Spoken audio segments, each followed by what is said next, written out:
నమస్కారం 9 TV news కి స్వాగతం. హెడ్లైన్స్ చూద్దాం. మైక్రాన్ కంపెనీ సీఈఓకు ముఖ్యమంత్రి రేవంత్ రెడ్డి భరోసా.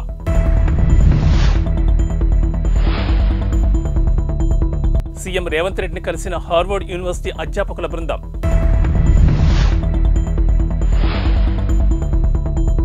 ఉప్పల్ క్రాస్ రోడ్ నుంచి సంక్రాంతికి ఇంటికి వెళ్తున్నారా? అయితే టీఎస్ఆర్టీసీ అలర్ట్ మీకోసమే. పరిశ్రమల అభివృద్ధికి తెలంగాణ ప్రభుత్వం నుంచి సంపూర్ణ సహకారం ఉంటుందని మైక్రాన్ కంపెనీ సీఈఓ సంజయ్కి ముఖ్యమంత్రి రేవంత్ రెడ్డి హామీ ఇచ్చారు. గురువారం సాయంత్రం సంజయ్ సీఎం నివాసంలో రేవంత్ రెడ్డిని కలిశారు. ఈ సందర్భంగా సహకారం అందిస్తామని ముఖ్యమంత్రి స్పష్టం చేశారు. రాష్ట్ర ప్రభుత్వం అన్నింటికీ తగిన సహాయ సహకారాలు అందిస్తుందన్నారు. రాష్ట్రంలో పరిశ్రమల స్థాపన, నైపుణ్యాభివృద్ధి, ఉపాధి కల్పన అవసరమని ముఖ్యమంత్రి స్పష్టం చేశారు.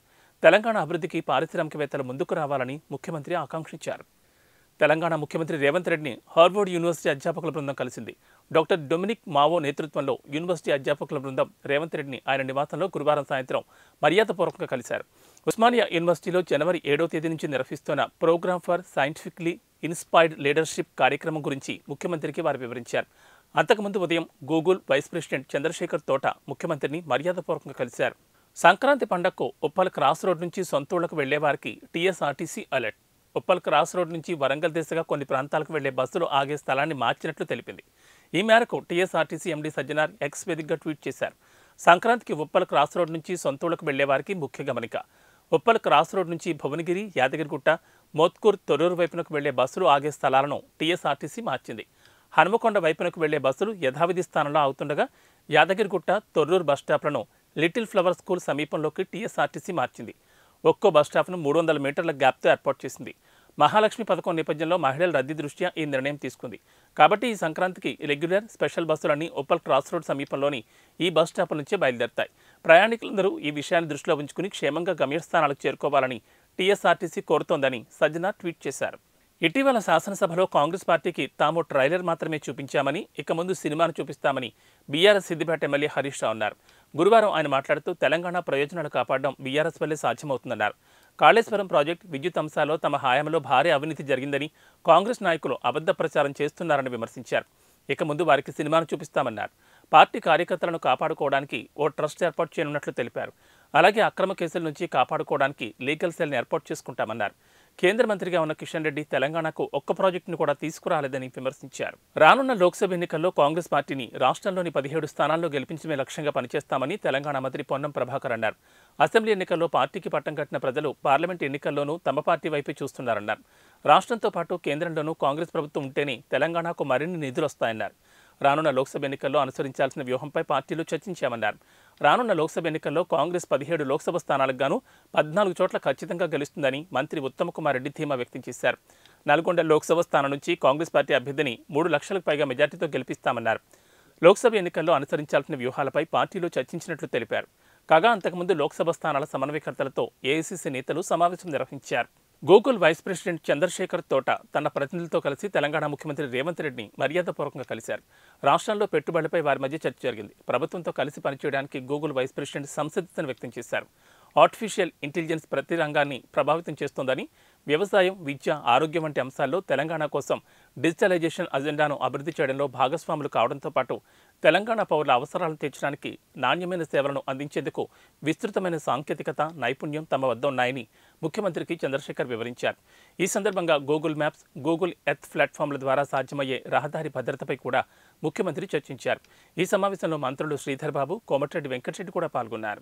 భారత వాతావరణ విభాగం ఐఎండీ కీలక ప్రకటన చేసింది. వాతావరణ పరిస్థితులను చిన్నకారు రైతులు గ్రామీణ స్థాయిలో సైతం తెలుసుకునేందుకు వీలుగా మొత్తం 12 భారతీయ భాషల్లో గ్రామ పంచాయతీ స్థాయిలో వాతావరణ అంచనాలను విడుదల చేయనున్నట్లు వెల్లడించింది.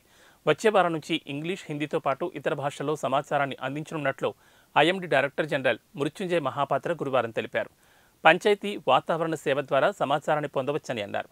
తుఫాన్లు వంటి తీవ్రమైన హెచ్చరికలు, గరిష్ట, కనిష్ట ఉష్ణోగ్రతలు, గాలిలో తేమ శాతం, గాలుల వేగం వంటి వివరాలు తెలుసుకోవచ్చని వివరించారు. దేశంలో ప్రతి గ్రామంలో తక్కువలో తక్కువ 5-6 రైతులకు నేరుగా వాతావరణ రిపోర్టులు పంపించాలన్నదే తమ లక్ష్యమని మహాపాత్ర వెల్లడించారు. వాతావరణానికి సంబంధించిన సూచనలు, సలహాలను మండలాల స్థాయి నుంచి గ్రామాల స్థాయికి తీసుకెళ్లడం సాధ్యమైందని ఈ సందర్భంగా ఆయన అన్నారు.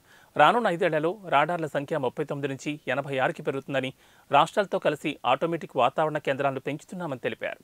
టాలీవుడ్ నటి శ్రీ రాపాక ఎన్నికల బరిలో దిగేందుకు ఉత్సాహం చూపిస్తున్నారు. తనకు జగన్ అంటే చాలా ఇష్టమని, ఈ 5 ఏళ్లలో ఆయన పరిపాలన ఎంతో బాగుందని కితాబునిచ్చారు. నవరత్నాల పథకాలను సక్రమంగా అమలు చేస్తున్నారని, ప్రతి ఒక్క వర్గానికి న్యాయం చేస్తున్నారని కొనియాడారు. జగన్ అవకాశం ఇస్తే ఎన్నికల్లో పోటీ చేస్తానని చెబుతున్నారు. తాను స్వతహాగా క్రీడాకారిణని, ఖోఖో, కబడ్డీ, బాస్కెట్బాల్ పోటీల్లో జాతీయ స్థాయి వరకు వెళ్లానని శ్రీ రాపాక వెల్లడించారు. ఆ తర్వాత ఫ్యాషన్ డిజైనింగ్ కోర్సు చేసి హైదరాబాద్ వెళ్లానని, సినిమా రంగంలో ప్రవేశించారని వెల్లడించారు. ఇవాళ గుడికి వచ్చిన జగన్ మళ్లీ సీఎం కావాలని దేవుణ్ణి కోరుకున్నారని రాపాక్ తెలిపారు. జగన్ ఆశీర్వదిస్తే వచ్చే ఎన్నికల్లో గోపాలపురం నియోజకవర్గం నుంచి వైసీపీ తరపున పోటీ చేస్తానని మనసులో మాటను వెల్లడించారు. టీమిండియాతో 5 టెస్టుల సిరీస్ కోసం ఇంగ్లాండ్ జట్టు భారత పర్యటనకు వస్తోంది. జనవరి 25 నుంచి హైదరాబాద్లోని ఉప్పల్ స్టేడియంలో టీమిండియా ఇంగ్లాండ్ తొలి టెస్ట్ జరగనుంది. కాగా ఈ మ్యాచ్కు తెలంగాణలోని ప్రభుత్వ గుర్తింపు ఉన్న పాఠశాలల విద్యార్థులకు ఉచిత ప్రవేశం కల్పించనున్నారు. హైదరాబాద్ క్రికెట్ సంఘం అధ్యక్షుడు ఆర్సనపల్లి జగన్మోహన్ రావు ఇవాళ ఉప్పల స్టేడియం ఆధునీకరణ పనులను పరిశీలించారు. ఈ సందర్భంగా ఆయన మాట్లాడుతూ భారత్ ఇంగ్లాండ్ టెస్ట్ మ్యాచ్ను వీక్షించేందుకు 6వ తరగతి నుంచి 12వ తరగతి చదివే విద్యార్థులను ఉచితంగా అనుమతిస్తామని తెలిపారు. అయితే విద్యార్థులకు నేరుగా అనుమతి ఉండదని, ఆయా పాఠశాలల ప్రిన్సిపాల్స్ దరఖాస్తులు పంపించాల్సి ఉంటుందని తెలిపారు. తమ పాఠశాల నుంచి ఎంతమంది విద్యార్థులు వస్తున్నారు, ఎంతమంది సిబ్బంది వస్తున్నారు అనే వివరాలను ప్రిన్సిపాల్స్ దరఖాస్తులో స్పష్టంగా పేర్కొనాలని వివరించారు. టాలీవుడ్ హీరో నితిన్ కొత్త సినిమా తమ్ముడు షూటింగ్లో ప్రమాదం జరిగిందని, నితిన్ గాయపడ్డారని వస్తున్న వార్తలను ఆ సినిమా యూనిట్ ఖండించింది. షూటింగ్లో ఎలాంటి ప్రమాదం జరగలేదని క్లారిటీ ఇచ్చింది. హీరో నితిన్ భుజం నొప్పితో ఇబ్బంది పడుతున్నాడని, అందుకే షూటింగ్ బ్రేక్ ఇచ్చామని తెలిపింది. దిల్ రాజు నిర్మిస్తున్న ఈ సినిమాకు వేణు శ్రీరామ్ దర్శకత్వం వహిస్తున్నారు. యాక్షన్ సన్నివేశాల కోసం ఆంధ్రప్రదేశ్లోని మారేడుమిల్లి అడవుల్లో మకాం వేసిన ఈ చిత్ర బృందం హీరో అనారోగ్యం కారణంగా ప్రస్తుతం షూటింగ్ నిలిపివేసింది. నితిన్ ప్రస్తుతం ఇంట్లోనే విశ్రాంతి తీసుకుంటున్నారని సినిమా యూనిట్ వర్గాలు తెలిపాయి. కాగా నితిన్ హీరోగా వచ్చిన ఇటీవల సినిమాలు ఎక్స్ట్రా, ఆర్డినరీ మ్యాన్, మాచర్ల నియోజకవర్గం ప్రేక్షకులను పెద్దగా ఆకట్టుకోలేదు. దీంతో తమ్ముడు సినిమా కోసం నితిన్ అభిమానులు ఆసక్తిగా ఎదురుచూస్తున్నారు. ఈ క్రమంలోనే సినిమా షూటింగ్లో నితిన్ గాయపడ్డారంటూ ప్రచారం జరగడంతో అభిమానులు ఆందోళన వ్యక్తమైంది. దీంతో తమ్ముడు సినిమా యూనిట్ తాజాగా వివరణ ఇచ్చింది. ఇవి బులెటిన్ విశేషాలు. నమస్కారం.